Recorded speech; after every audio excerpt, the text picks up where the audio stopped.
السلام علی عبادہ الذین اصطفیٰ اما بعد فاعوذ باللہ من الشیطان الرجیم بسم اللہ الرحمن الرحیم۔ سامعین عزیز وقار، آپ حضرات درس حدیث سماعت کر رہے ہیں اور درس حدیث کے اندر بالخصوص میں آپ حضرات کے سامنے ماہ رمضان المبارک کے فضائل بیان کیے جا رہے ہیں۔ حضرت عبداللہ ابن عباس رضی اللہ تعالیٰ عنہما سے مروی ہے کہ نبی کریم صلی اللہ علیہ وسلم نے ارشاد فرمایا کہ جب جنت آتی ہے، جب ماہ رمضان کا مہینہ آتا ہے تو جنت کو مزین کر دیا جاتا ہے، اور جنت جو ہے اپنے رب کی بارگاہ میں کہتی ہے اے اللہ اپنے بندوں میں سے مجھے وہ بندے عطا فرما جو میرے اندر رہیں گے۔ آپ حضرات توجہ فرمائیے کہ جنت مانگ کیا رہی ہے۔ میں اور آپ سوال کرتے ہیں جنت کا، اللہ ہمیں جنت دے، لیکن جنت مانگ رہی ہے ان بندوں کو جو ماہ رمضان کے روزے رکھتے ہیں۔ جنت مانگ رہی ہے اللہ مجھے وہ بندے عطا کر دے جو اس ماہ رمضان کے روزے رکھتے ہیں۔ اور حوریں جو ہیں، حوریں وہ کہتی ہیں اے اللہ ہمیں اس ماہ کے اندر، اس مہینے میں ہمیں اپنے شوہر عطا کر، ہمیں اپنے شوہر عطا کر۔ نبی پاک صلی اللہ علیہ وسلم نے ارشاد فرمایا جو اس ماہ مبارک کے اندر روزہ رکھتا ہے اور پھر اپنے نفس کی حفاظت کرتا ہے، روزہ بھی رکھا، نفس کی حفاظت بھی کی، اور کوئی نشہ آور شے اس نے استعمال نہیں کی، کسی مسلمان پر بہتان نہیں باندھا، تو پھر اللہ تبارک و تعالی اس کو کیا اجر و ثواب عطا فرمائے گا کہ اس ماہ کی ہر رات کے بدلے اس کو 100 حور عطا فرمائے گا جن سے اس کا نکاح ہوگا، اور جنت میں اس کو محل عطا کرے گا جو سونے اور چاندی سے بنا ہوا ہوگا، اور وہ محل اتنا بڑا ہوگا کہ ساری دنیا کے لوگ اس میں آ جائیں گے، اتنا بڑا محل ہوگا۔ اب اگلا تو آپ نے یہاں تو حدیث سن لی، یہ تو فضائل پر مشتمل تھی، اگلی جو بات بیان ہو رہی ہے وہ وعید پر مشتمل ہے۔ نبی پاک صلی اللہ علیہ وسلم نے ارشاد فرمایا جس نے اس ماہ میں نشہ آور شے پی گی، جس نے اس ماہ میں نشہ آور کو چیز پی، یعنی کہ شراب پی یا ایسی چیز استعمال کی جس سے نشہ ہوتا ہو، اور کسی مسلمان پر اس نے بہتان باندھا اور پھر گناہوں میں مشغول رہا، تو جانتے ہو اسے کیا عذاب ملے گا، کیا گناہ ہوگا؟ فرمایا سال بھر کے اعمال اللہ اس کے برباد فرما دے گا۔ پہلے فضیلت تھی اور اب یہ ہے کہ سال بھر کے اعمال اس کے برباد ہو جائیں گے۔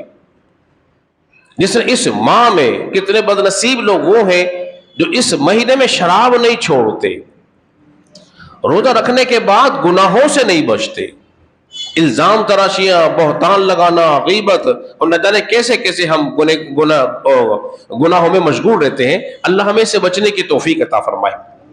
فرمائے اس مہینے کا حق ادا کرو، یہ عام مہینہ نہیں ہے، رب کا مہینہ ہے، یہ عام مہینہ نہیں ہے، بولے کس کا مہینہ ہے؟ رب کا مہینہ ہے۔ حضرات محترم، اگلی حدیث مبارکہ،